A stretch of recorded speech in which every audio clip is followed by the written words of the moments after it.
Alarm वो जरिया जो अमूमन इंसान नींद से जागने या फिर कुछ याद दिलाने या रखने के लिए सेट करता है। वक्त वक्त पर ऐसे अलार्म सियासत में भी सुनाई देते हैं। मध्य प्रदेश में सियासतदान को कुछ ऐसा ही अलार्म निकाय चुनाव के परिणामों के आने पर सुनाई दिया है, जिसके बाद शुरू हो गया बैठकों और चिंतन मंथन का सिलसिला। राजनीतिक दल साल 2023 विधानसभा को लेकर अब कमर कस तैयारी कर रहे हैं।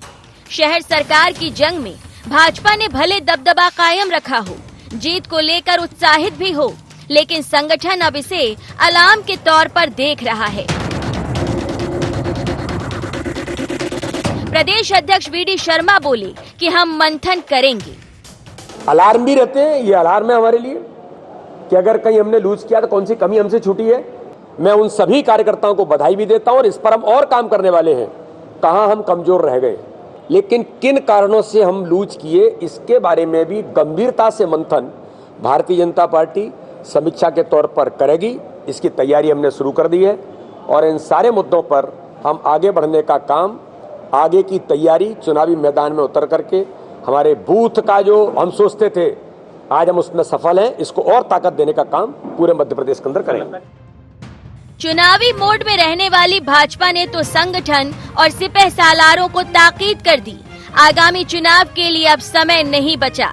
वहीं दूसरी ओर राजनीति की चौसर पर कुछ अंक मिल जाने भर से अपनी जगह बनाने में कामयाब हुई कांग्रेस अब सत्ता के लिए होने वाली फाइट में खुद को मजबूत मान रही है।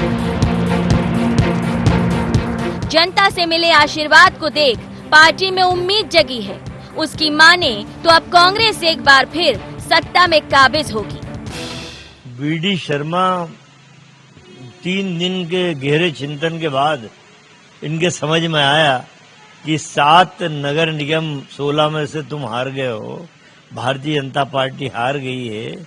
जहां 16 की 16 नगर निगम भारतीय जनता पार्टी की झोली में थी, तो 3 दिन बाद यदि चिंतन निकल के आ रहा है तो धन्यवाद वीडी शर्मा जी। आपको अलार्म की गूंज 2023 में जब कंटिन्यू अलार्म की घंटी आपके कानों में सुनाई देगी और जनता कांग्रेस को पूर्ण बहुमत देके विधानसभा में बैठाएगी, तब समझ में आएगा कि वास्तव में अलार्म खतरनाक था। टिक टिक करती घड़ी की सुई और बदलता कैलेंडर ये बता रहा है कि साल 2023 जल्द दस्तक देगा। वहीं राजनीतिक पंडित भी ये आंकलन कर रहे हैं कि यही सही समय है जब राजनीतिक दल कमियों पर काम कर कार्यकर्ताओं को मजबूत कर सकते हैं। अब देखना ये है कि कौन से दल की नींद कितनी जल्दी टूटेगी और वो जनता के बीच होगा। Bureau report, IND 24।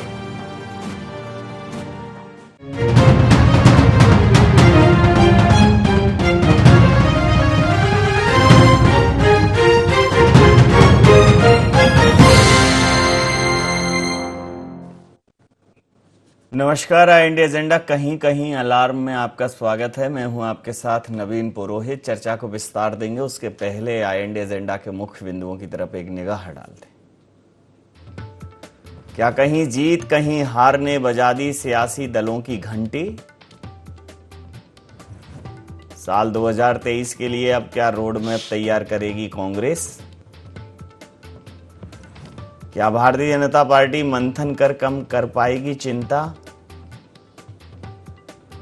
क्या निकाय के नतीजों से बड़ी कमलनाथ की चुनौती? नमस्कार, इन्हीं सवालों के साथ चर्चा में आप सबका पुनः स्वागत है। मध्य प्रदेश के नगरीय निकाय चुनावों के परिणामों ने कहीं कहीं भारतीय जनता पार्टी को अलार्म महसूस कराया है। और वैसे तो अलार्म या तो गहन निद्रा भंग करने के लिए होता है या किसी चीज़ को सजग करने के लिए होता है। तो अलार्म या ये जो सायरन है यह बताता है कि मध्य प्रदेश में कांग्रेस के लिए पर्याप्त माहौल है। भारतीय जनता पार्टी इन पूरे चुनावों में प्रथम श्रेणी उत्तीर्ण हुई है।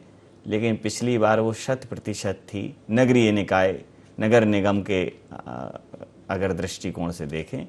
लेकिन नगर पंचायत और नगर परिषदों में जिस प्रकार से भारतीय जनता पार्टी को रिस्पांस मिला है, उसमें भारतीय जनता पार्टी उत्साहित है। निश्चित रूप से ग्रामीण अंचलों में भारतीय जनता पार्टी को अच्छा रिस्पांस मिला है, वहाँ भी जहाँ उसने नगर निगम हारे हैं। लेकिन ओवरऑल कांग्रेस को भी इसमें एक अच्छा कमबैक मिला है, तो फाइट स्पष्ट दिखती है। आम आदमी पार्टी ने भी इसमें एंट्री की है, और अगर नतीजे बुरहानपुर और उज्जैन के कांग्रेस के पक्ष में चले जाते, जहां कुछ समीकरण दूसरे दलों के कारण बिगड़े, तो स्थिति कुछ और होती। तो कहीं अलार्म है, कहीं सायरन है। मतलब यह है कि अब 23 और 24 के लिए सजग होना है, हर मूवमेंट पर, हर मोर्चे पर। और ये दोनों पार्टियों के लिए है, या हर उस राजनीतिक दल के लिए जो मध्य प्रदेश में अपनी जमीन तलाश रहा है। तो इसी मुद्दे पर करेंगे चर्चा। गोविंद मालू जी भारतीय जनता पार्टी के वरिष्ठ नेता हमारे साथ हैं। सिद्धार्थ राजावत जी प्रवक्ता मध्य प्रदेश कांग्रेस के साथ हमारे साथ हैं। वरिष्ठ पत्रकार आदरणीय रविंद्र जैन साहब हमारे साथ हैं। आप समस्त महानुभावों का बहुत बहुत स्वागत। और सीधा सवाल गोविंद जी, पूरे मध्य प्रदेश में ग्रामीण अंचलों में, शहर में, सब जगह आपको सफलता मिली है, प्रथम श्रेणी उत्तीर्ण हुए हैं। लेकिन पिछली बार के नजरिए से देखें तो 7 नगर निगम हाथ से गई हैं, क्या कहेंगे? नगर निगम में हमारा महापौर जरूर 7 जगह हारे, लेकिन पार्षद और परिषद नगर निगम में हमारी बन रही है। नगर परिषद के 255 में से 231 नगर पंचायतें वो भारतीय जनता पार्टी के पक्ष में गई है, जो लगभग 90% रिजल्ट। ऐसे ही नगर पालिका में भी 76 में से 65 नगर पालिका भारतीय जनता पार्टी के बहुमत बनने जा रही है। कुल मिलाकर जो हमारा पिछली बार से नगर पालिका नगर पंचायत ये दोनों में हमने बढ़त हासिल की, निश्चय ही हम हमारा महापौर नगर निगम में 7 जगह हम नहीं जीते, लेकिन हमारी परिषद, हमारे पार्षद ज्यादा जीते हैं। और वो इस बात का प्रमाण है कि जनता हमें चाह रही है। लेकिन ये कहाँ गलती हुई, सामाजिक समीकरण के चलते या और किसी कारण, इसका मंथन पार्टी करेगी कि हमारे जो 7 महापौर हैं वो क्यों नहीं जीत पाए। इसमें एक तो हमारी बागी थी, एक आम आदमी पार्टी से लड़ी थी, हमारी ही पार्टी की थी वो। तो ऐसे कई सारे कारण हैं जिसकी मीमांसा संगठन करेगा। लेकिन हम इस बात से आश्वस्त हैं कि हमें इस पूरे चुनाव में एक तरफा हमको 88% हमें विजय मिली है, और कांग्रेस 9-10% के आसपास सिमट कर रह गई। भले ही 7 में से 5 जगह महापौर उनके जीते हों, लेकिन नगर पालिका नगर पंचायत जो ग्रामीण क्षेत्र में और जो सब अर्बन एरिया में वो हमने जीते हैं। इसलिए हम मंथन तो हारने पर भी करते हैं, जीतने पर भी करते हैं। जहां पर हमें कम पार्षद हम जीता पाए, वहां भी हम मंथन करेंगे। जहां हमारे पार्षद बड़ी संख्या में आए और उसके बाद कांग्रेस से जो भी आए तो क्यों आए, हम इस पर भी मंथन करते हैं।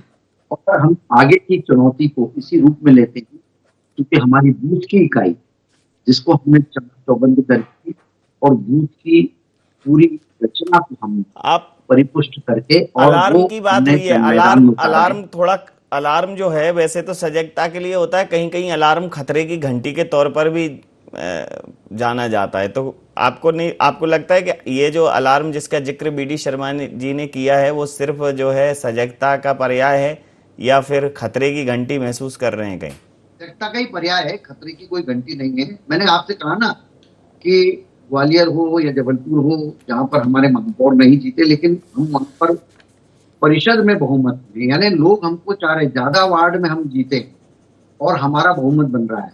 आप ये देखिए कि बाकी जगह नगर परिषद में भी, नगर पालिका में भी ये सामने क्लियर मैंडेट है पार्षदों के जीतने का, जिसमें से नगर पालिका के अध्यक्ष और नगर पंचायत के भी अध्यक्ष चुने जाएंगे। वो हमारा बहुमत है। अभी जहां पर हमारे सिंबल पर पार्षद ज्यादा जीते हैं वो अभी क्लियर मैंडेट है। इसके अलावा जहां पर हमें कम भी मिला है, कुछ निर्दलीय हैं, उनके साथ मिलकर हम नगर पालिका अध्यक्ष और नगर पंचायत के अध्यक्ष बनाएंगे। लेकिन ये हमारे सजगता के लिए, हमारे कोई खतरे की घंटी नहीं मानता हूं मैं तो इसको। सिद्धार्थ जी, तौर पर सिद्धार्थ जी, अलर्ट अलार्म है, कोई डेंजर अलार्म नहीं है। देखिए,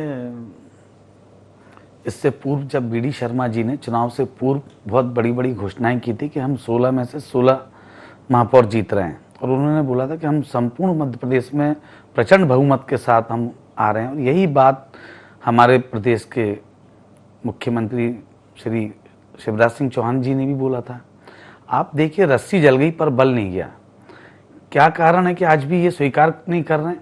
एक तरफ इनके जो राष्ट्रीय जो प्रभारी थे शिव कुमार जी, उनको हटा दिया जाता है, शिव प्रकाश जी को हटा दिया जाता है। उसके बावजूद मालू जी इस बात को स्वीकार नहीं कर रहे हैं कि जनता ने उनको नकार दिया है। हमारे पूर्व मुख्यमंत्री प्रदेश अध्यक्ष माननीय कमलनाथ जी ने स्पष्ट कहा था कि पुलिस, पैसा, प्रशासन, तीनों को किस प्रकार से दुरुपयोग कर रही है भारतीय जनता पार्टी, ये जनता देख रही है, और जनता कहीं ना कहीं उनको इसका सबक देगी। और वही हुआ। आप देखिए किस प्रकार से उज्जैन की नेक टू नेक हम 54 वोट से जीत गए थे। पर चलिए, हार होती है, हम उसको स्वीकार करते हैं। पर हमारे कैंडिडेट ने, जिसको मिनी नागपुर बोला जाता है उज्जैन को, जहाँ पे नागपुर का पूरा गढ़ है, वहां पे ये लोग मात्र 250-300 वोट से जीते हैं, 700 लगभग 600-700 वोट से। और आप देखिए किस प्रकार से बुरहानपुर हम लोग है ना मात्र 366 वोटों से हारे। इस प्रकार अगर आप आकलन करें तो 5 हम जीते हैं, 1 निर्दलीय जीते, 1 आम आदमी पार्टी जीती है, 7 और 2 हमसे छिनाई गई हैं। लेकिन नगर परिषदों में 255 में से 231 जगह ये आ रहे हैं। देखिए, वो एक हमारे चंबल में कहावत है कि नाऊ कितने बाल, उन्होंने कहा अभी कटवा लो, सामने आ जाएंगे। आप वेट एंड वॉच रखिए। इन लोगों ने, जो निर्दलीय हैं, उनको भी अपने आंकड़े में लेके चल रहे हैं, और अधिकतर निर्दलीय जो हैं वो भारतीय जनता पार्टी से अलग हैं आज की डेट में। और मैं आपको बड़ा विश्वास के साथ में मैं आपको बोल के जा रहा हूँ कि आप देखिए कि हमारी लड़ाई इनसे नेक टू नेक है, और भविष्य में आप देखिए अधिकतर जगह पे हम लोग भी उसमें काबिज होंगे। हम लोग भी अपना नगर परिषद में अपने नुमाइंदे जिता के लेकर आएंगे। जी रविंद्र साहब, ये जो अलार्म है, ये एक तो आदमी जागने के लिए लगाता है और एक आदमी भागने के लिए लगाता है कि भाई सायरन बज गया, खतरे की घंटी है, दौड़िए। तो ये जो वर्तमान में अलार्म है, भारतीय जनता पार्टी इसको कह रही है कि हम सजगता के लिए है, लेकिन आप कैसे देखते हैं ये जो रिजल्ट्स आए हैं उनको? देखिए नवीन जी, पहली बात तो ये है कि कल तक किसी ने नहीं कहा कि अलार्म है। आज जब इंदौर में कैलाश विजयवर्गीय जी ने कहा कि नहीं, ग्वालियर की जो हार है वो मैं सहन नहीं कर पा रहा हूँ और ये अलार्म है, उसके बाद भारतीय जनता पार्टी के दूसरे नेताओं ने उस लाइन पे काम करना शुरू किया। देखिए नवीन जी, मध्य प्रदेश को हम 6 भागों में बांटते हैं, और जिसमें ग्वालियर चंबल संभाग है, बिंद है, महाकौशल है, बघेलखंड है, इधर आपका निमाड़ है और इधर मालवा है। इन 6 में से आधे स्थानों पर भारतीय जनता पार्टी को भारी नुकसान हुआ है। ग्वालियर चंबल संभाग पूरा साफ हो गया। यदि हम नगर पालिका की दृष्टि, नगर निगम की दृष्टि से देखें, आप आगे आइए तो महाकौशल की 3 सीटें चली गई, बघेलखंड की उनके 3 में से 2 सीटें चली गई। तो एक बहुत बड़ा बेल्ट जहां बहुजन समाज पार्टी का बड़ा प्रभाव हुआ करता था, वहां भारतीय जनता पार्टी का नुकसान हुआ है।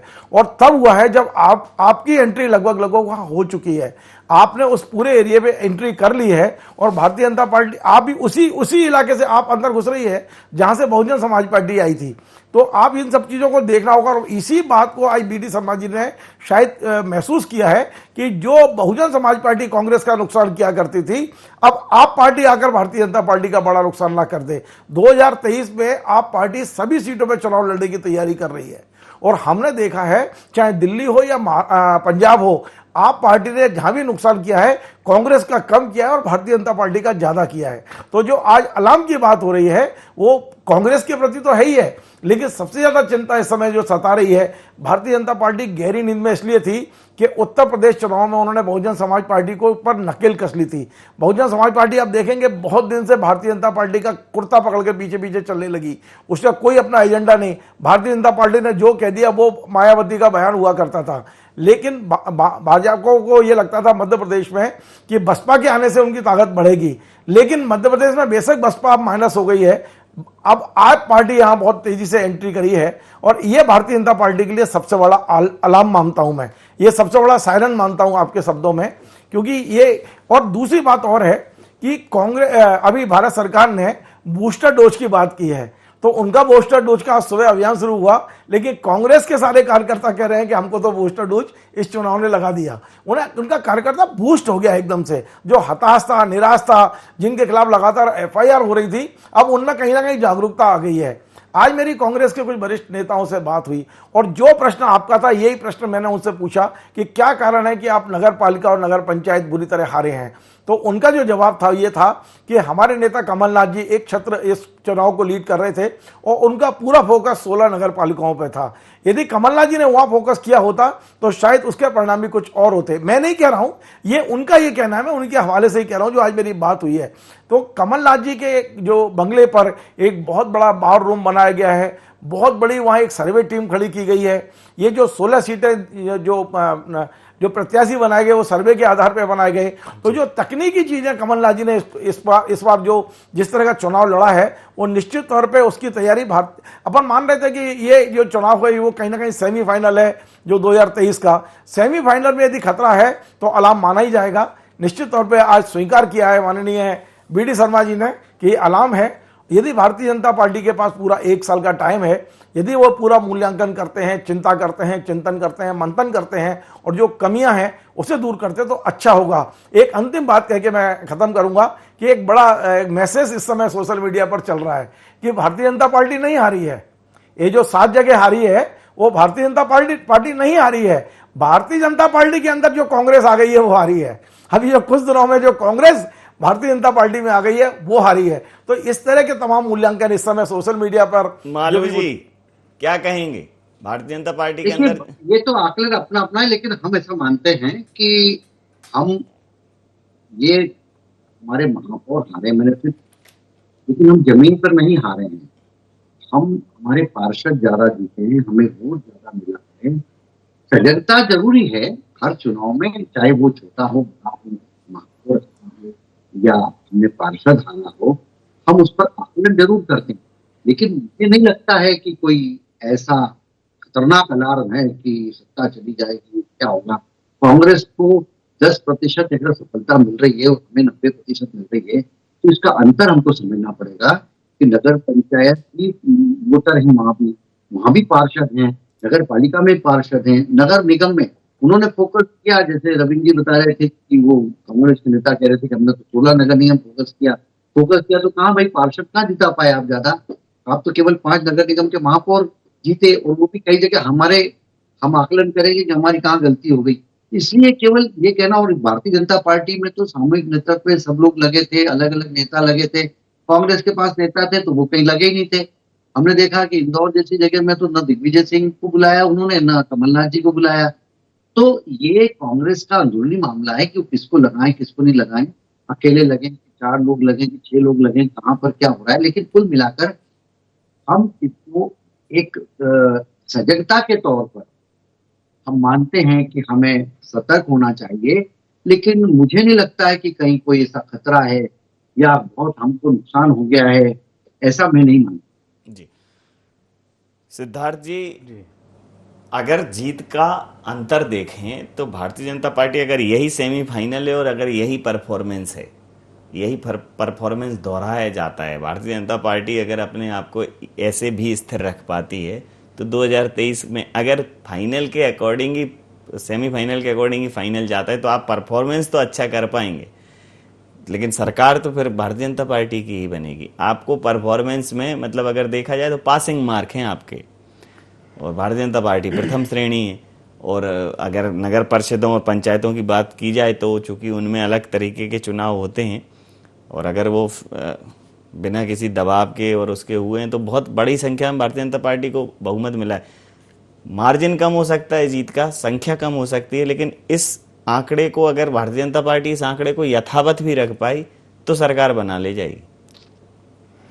देखिए पुरोहित जी, सर्वप्रथम तो मैं आपको ये बता दूं कि हमारे पास खोने के लिए कुछ नहीं था पर पाने के लिए बहुत कुछ था, क्योंकि 16-0 का एक आंकड़ा था, हमारे पास शून्य था।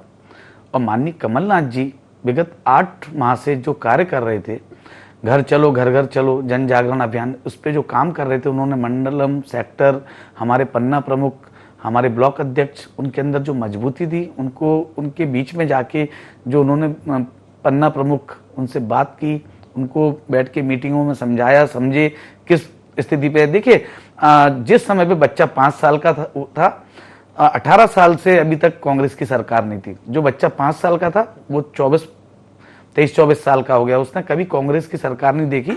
जब वो बड़ा हुआ तो उसने भाजपा की सरकार देखी। ये बात मैं मानता हूं कि हमारा संगठन कहीं ना कहीं कमजोर हुआ, तो माननीय कमलनाथ जी के नेतृत्व में उन्होंने सबसे पहले संगठन खड़ा किया।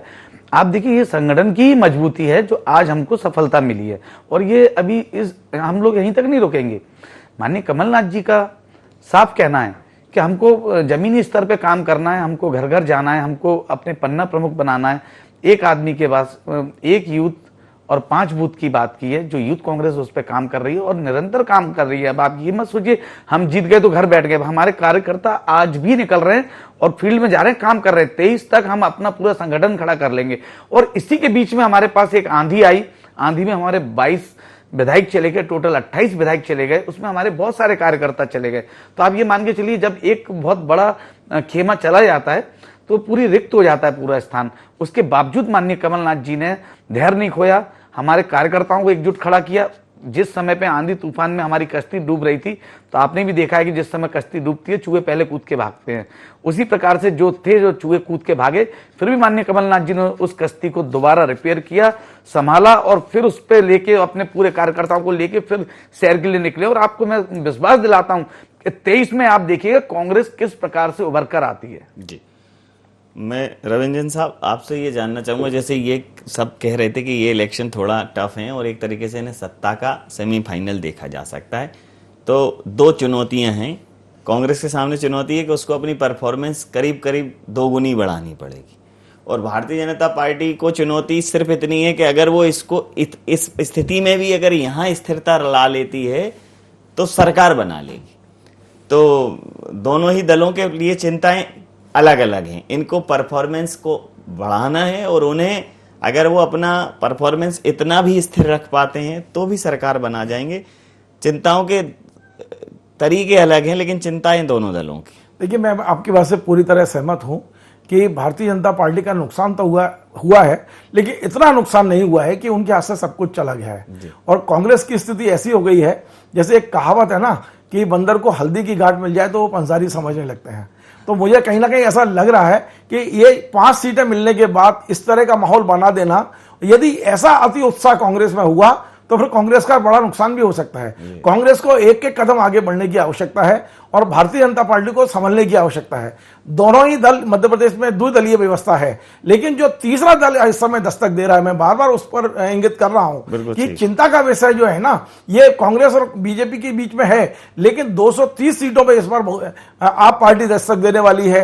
आप पार्टी ने जो जिस तरह के निर्णय किए हैं दिल्ली में और पंजाब में भ्रष्टाचार को लेकर, अब माने ना माने, बेशक गोविंद मालू जी मेरी बात से असहमत होंगे, पर मध्य प्रदेश की जनता इस समय न्याय के लिए तरसती है। थाने में न्याय नहीं मिल रहा, कोर्ट में न्याय नहीं मिल रहा, भ्रष्टाचार आपका चरम पर है। इन तमाम सारे मुद्दों को लेकर दी आप पार्टी की एंट्री होती है मध्य प्रदेश में, तो निश्चित तौर पर वो कांग्रेस को भी डेंट मारेगी और बीजेपी को भी डेंट मारेगी। ऐसा ना हो मध्य प्रदेश में कि यहां पर ऐसी स्थिति बन जाए कि भारतीय जनता पार्टी भी आपके दरवाजे पे जाए और कांग्रेस भी आपके दरवाजे पे जाए। हालांकि कहना भी बहुत जल्दबाजी होगा, मैं कुछ ज्यादा होकर आंक रहा हूं, ये भी हो सकता है। मैं एक और चीज पूछूं सर कि इस बार जब टिकट दिए जाएंगे, पहले बार तो कमिटमेंट था कि भाई कुछ लोग आए हैं तो उन्हें टिकट मिलना ही है। इस बार टिकट, पहले जब टिकट को लेकर जब असंतोष होता था तो लोग सपा और बसपा इन 2 दलों को सेलेक्ट करते थे। अब अगर असंतोष हुआ तो आम आदमी पार्टी उन लोगों को जो कहीं ना कहीं परफॉर्मर तो अच्छे रहे हैं उनको कांटेक्ट कर सकती है या उनको हाथों हाथ ले सकती है। देखिए, कमलनाथ जी का अभी पिछले कई दिनों से मैं उनकी सारी गतिविधियों पर नजर रख रहा था।